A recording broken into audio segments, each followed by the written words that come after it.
Tänases videos räägin sellest, mis asjad on positsioonid ja kuidas käib kitarri peal positsioonimäng. Kõige lihtsamalt selgitatuna tähendab positsioonimäng seda, et kus on sinu esimene sõrm vasakus käes.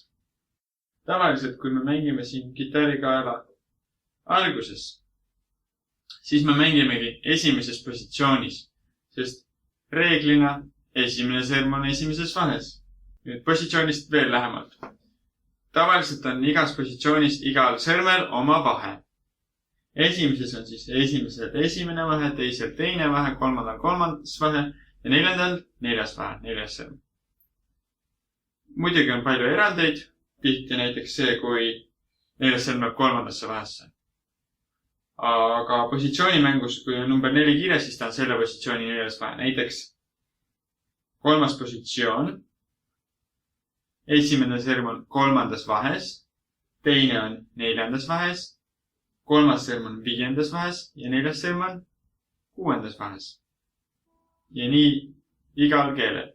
Kui on kirjas positsioonimärk ehk rooma number, positsioone pannakse kirja nooti rooma numbritega, siis kui mul on näiteks neljas positsioon kirjas, ongi neljas sõrm on selle positsiooni neljas vahe, kolmas sõrm selle positsiooni kolmas vahe.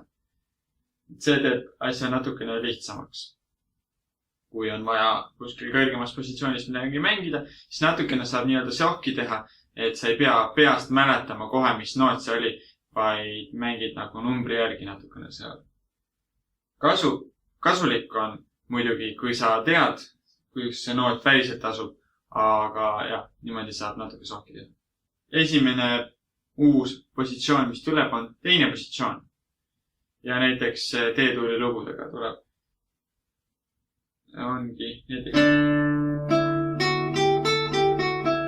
need noodid.